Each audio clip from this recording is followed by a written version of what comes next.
샬롬! 아가페교회 초등부 친구들 줄여서 아가초 친구들 주님의 이름으로 환영합니다. 아가초 친구들 한 주 동안 잘 지내셨나요? 코로나 때문에 집에만 있어서 답답했다고요? 전도사님도 그랬습니다. 이제 12월 25일 크리스마스가 다가오고 있습니다. 크리스마스는 아기 예수님이 태어나신 날이죠. 아기. 아쉽게도 12월 25일 코로나 때문에 교회에 모이지는 못하게 되었습니다. 그렇지만 각자의 자리에서 예수님을 기억하는 시간 갖기를 바랍니다. 오늘은 12월 20일 대림절 네 번째 주일입니다. 우리 다 같이 사도신경으로 예배를 시작하도록 하겠습니다. 나는 전능하신 아버지 하나님, 천지의 창조주를 믿습니다. 나는 그의 유일하신 아들, 우리 주 예수 그리스도를 믿습니다. 그는 성령으로 잉태되어 동정녀 마리아에게서 나시고 본디오 빌라도에게 고난을 받아 십자가에 못 박혀 죽으시고 장사된 지 사흘 만에 죽은 자 가운데서 다시 살아나셨으며 하늘에 오르시어 전능하신 아버지 하나님 우편에 앉아 계시다가 거기로부터 살아있는 자와 죽은 자를 심판하러 오십니다. 나는 성령을 믿으며 거룩한 공교회와 성도의 교제와 죄를 용서받는 것과 몸의 부활과 영생을 믿습니다. 아멘.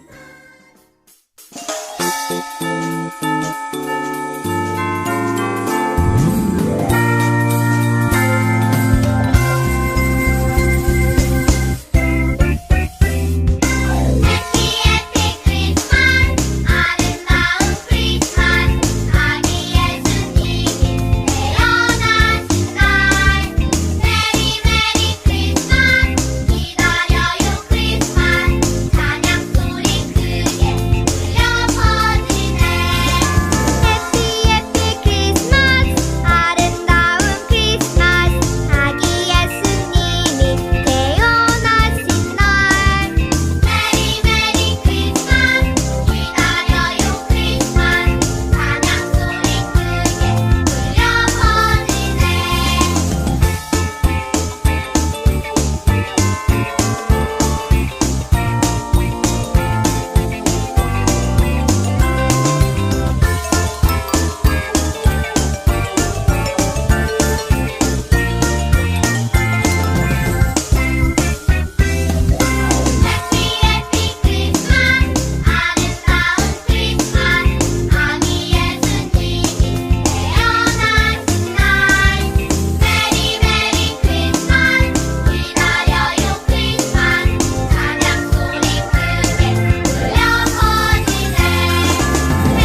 베들레헴 성 안에 가봅시다. 저 구유에 누이신 아기를 보고 엎드려 절하세 엎드려 절하세 엎드려 절하세 구주 나셨네. 저 천사여 찬송을 높이 불러서 이 광활한 천지에 울리어라. 주 하나님 앞에 영광을 돌려 엎드려 절하세 엎드려 절하세 엎드려 절하세 구주 나셨네. 기뻐하며 경배하세 영광의 주 하나님. 주 앞에서 우리 마음 피어나는 꽃 같아. 기뻐하며 경배하세 영광의 주 하나님. 주 앞에서 우리 마음 피어나는 꽃 같아. 죄와 슬픔 사라지고 의심구름 거치니 변함없는 기쁨의 주 밝은 빛을 주시네. 변함없는 기쁨의 주 밝은 빛을 주시네.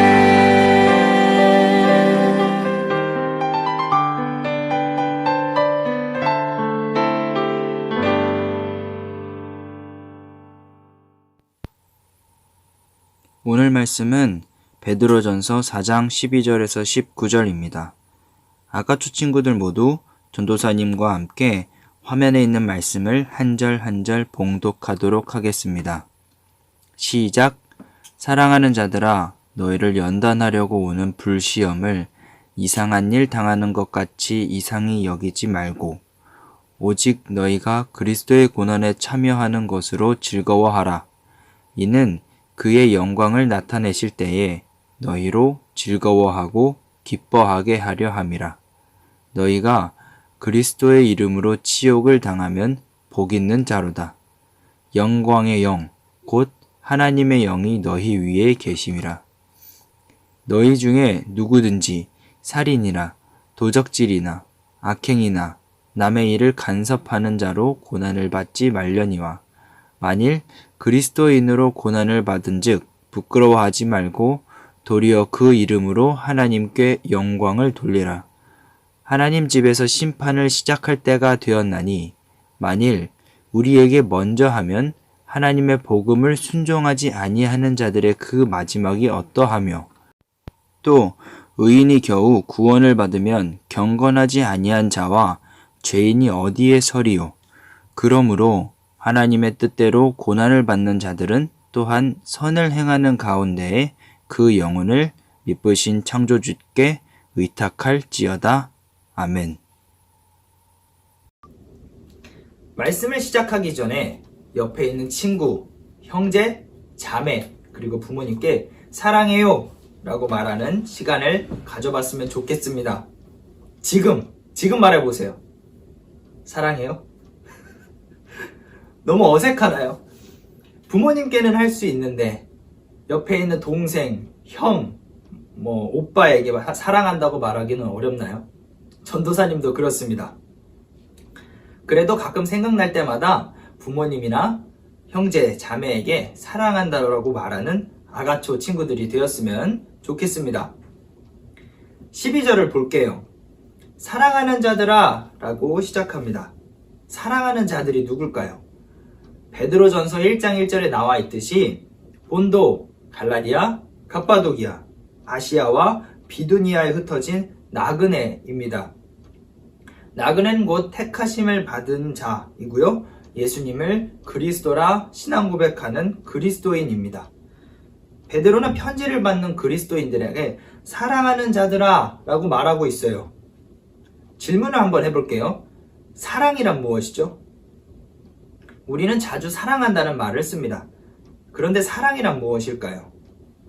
베드로전서 4장에서 사랑에 대한 의미를 찾아볼 수 있습니다. 베드로전서 4장 8절에서 10절입니다. 먼저 8절, 무엇보다도 뜨겁게 사랑할지니 사랑은 허다한 죄를 덮느니라. 사랑이란 허다한 죄를 덮는 것을 말합니다. 허다한 죄를 덮는다라는 것은 무슨 의미일까요? 용서한다 라는 의미입니다. 사랑이란 용서하는 것이죠. 상대방의 죄를 용서하는 것, 이것이 바로 사랑입니다. 두 번째로 9절, 서로 대접하기를 원망 없이 하라 라고 합니다. 사랑이란 무엇이죠? 대접하는 것입니다. 대접을 할 때 원망 없이 하라고 해요. 대접이란 무엇이죠? 예를 갖춰서 대한다 라는 뜻입니다. 세 번째, 10절, 각각 은사를 받은 대로 하나님의 여러 가지 은혜를 맡은 선한 청지기 같이 서로 봉사하라 입니다. 사랑이란 무엇이죠? 봉사하라 입니다. 첫 번째는 용서하라, 두 번째는 대접하라, 세 번째는 봉사하라 입니다. 여기서 대접하는 것과 봉사하는 것은 결국 섬기는 것과 같습니다. 결국 사랑이란 두 가지로 요약할 수 있어요. 첫 번째는 용서하고 두 번째 섬기는 것. 이것이 바로 사랑입니다. 용서하고 섬기는 사랑. 누가 떠오르지 않나요? 바로? 예, 맞습니다. 바로 예수님이 떠올라야 하죠. 예수님이 이 땅에 오셔서 보여준 모습이 용서하고 섬기는 사랑의 모습입니다. 예수님이 이 땅에 오셔서 사람들을 도와주고 섬기고 용서해 주셨어요. 마가복음 10장 45절에서 이렇게 기록하고 있습니다. 인자가 온 것은 섬김을 받으려 함이 아니라 도리어 섬기려 하고 자기 목숨을 많은 사람의 대성물로 주려 함이니라. 섬기고 용서하는 사랑, 예수님이 직접 삶에서 보여주셨습니다. 12절을 보니 베드로는 사랑하는 자들아 라고 표현해요. 베드로가 흩어져 있는 나그네에게 말하는 것이지만 동시에 모든 그리스도인들은 서로를 사랑해야 합니다. 교회에 모여서 하나님을 찬양하고 예수님을 따르는 우리는 서로 사랑해야 해요. 어떤 사랑? 섬기고 용서하는 사랑을 하는 것이죠. 예수님을 닮아가는 것입니다. 그런데 12절을 보니 그리스도인, 곧 사랑하는 자들은 연단을 받아요. 불시험이 있다고 합니다. 실제로 로마의 네로 황제는 자신의 정원을 밝히기 위해서 그리스도인들을 불태워 죽였다라고 합니다. 견디기 힘든 시험이 그리스도인들에게 있었다라는 것이죠. 이쯤 되면 우리가 질문을 한번 해볼 수 있어요. 왜 이런 힘든 일을 겪어야 하지? 하나님을 믿고 예수님을 구주로 고백하는데 왜 우리가 이런 고난을 겪어야 하지? 라고 말이죠. 12절에 나와 있듯이 이상하게 여길 것입니다. 이상한 일 당하는 것 같이 이상히 여기지 말고 이상하게 생각하는 사람들이 있었다라는 것이죠. 그래서 13절, 베드로는 분명하게 말해요. 그렇지 않다. 너희가 믿는 예수 그리스도도 이 땅에서 고난을 당하셨다. 그리고 우리를 위해 죽으셨다. 여러분은 그리스도의 고난에 참여하는 것이다 라고 말하고 있죠. 이에 베드로는 즐거워하라 라고 말합니다. 그런데 사실 힘든 상황 속에서, 그리고 누군가 불에 타 죽는 상황에서 즐거워하는 것은 쉽지 않아요. 어렵습니다. 그런데 왜 베드로는 이런 상황 속에서 즐거워하라 라고 요구하는 것일까요? 13절에서 베드로는 고난은 고난인데 그리스도의 고난이라고 말합니다.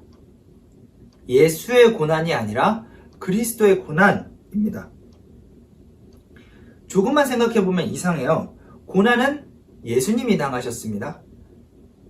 그런데 그 고난을 예수님의 고난이 아니라 그리스도의 고난이라고 표현하고 있는 것이죠.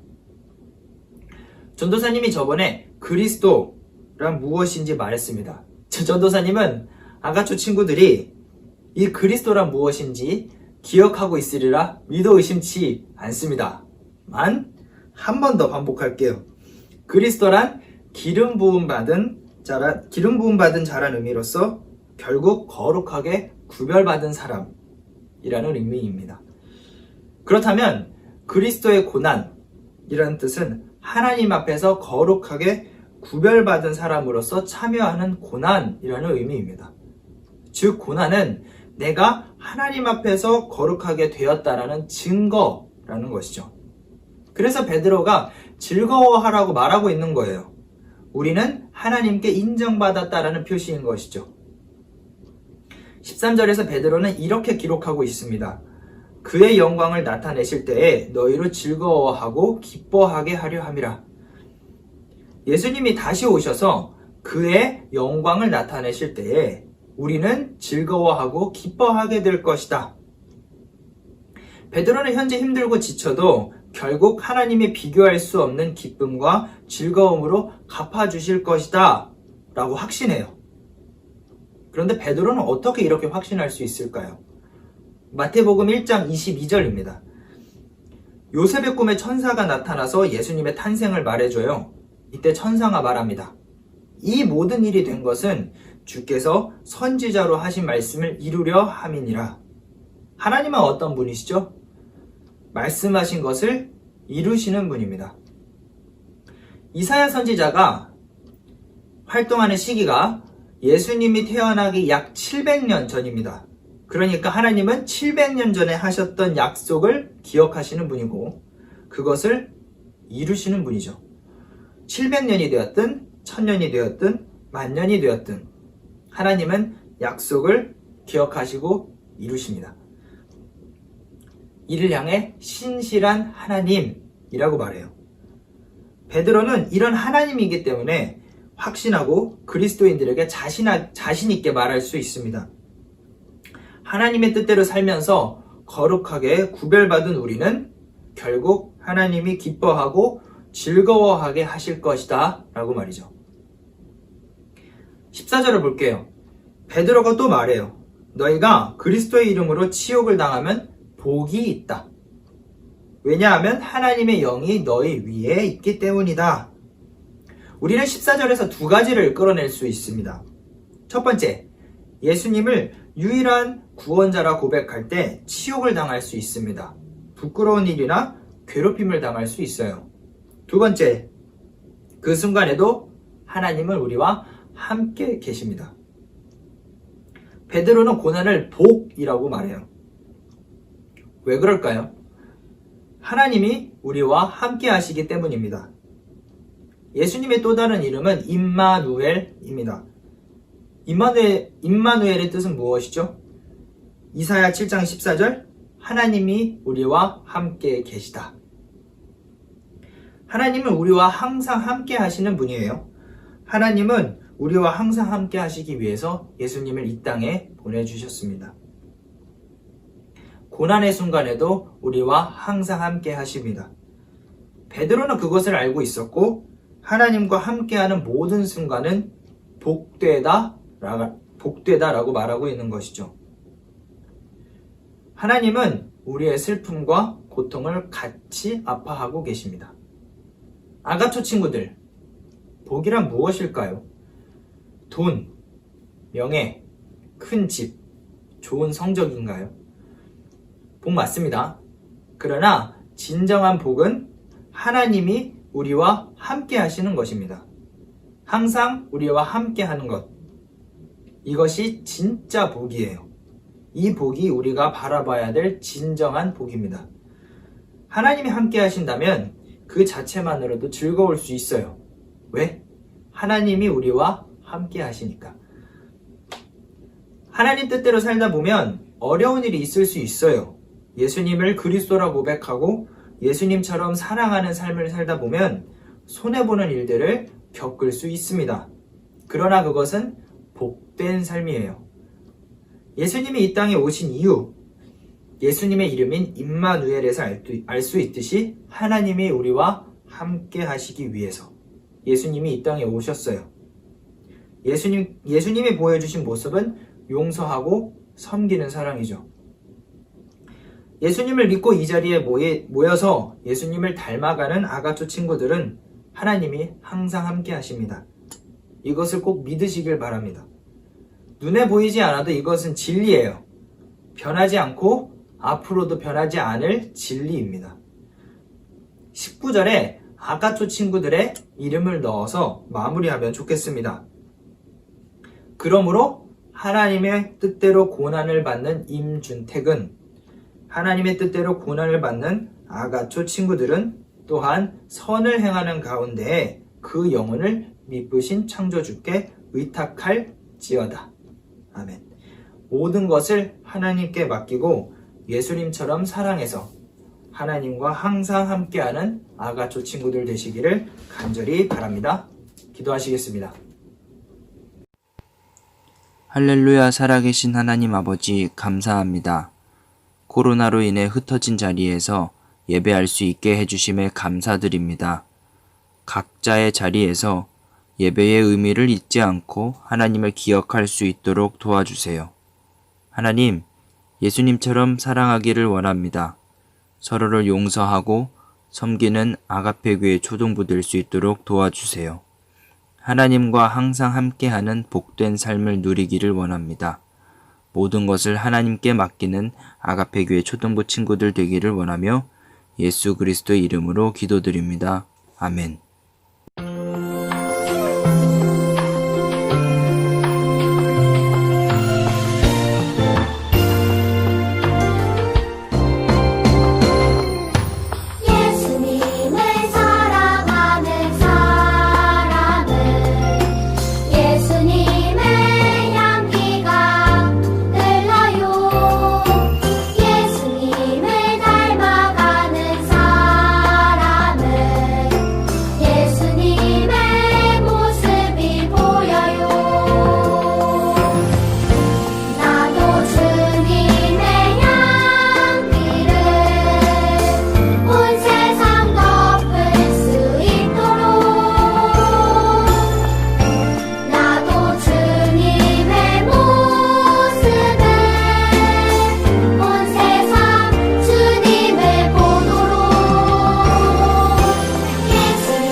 주기도문으로 예배를 마무리하도록 하겠습니다.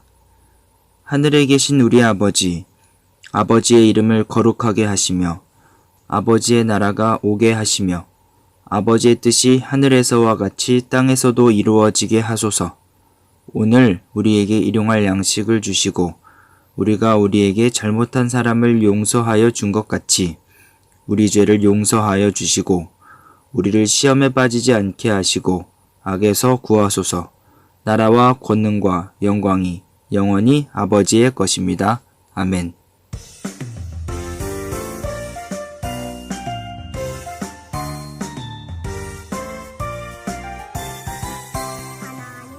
광고 시간입니다.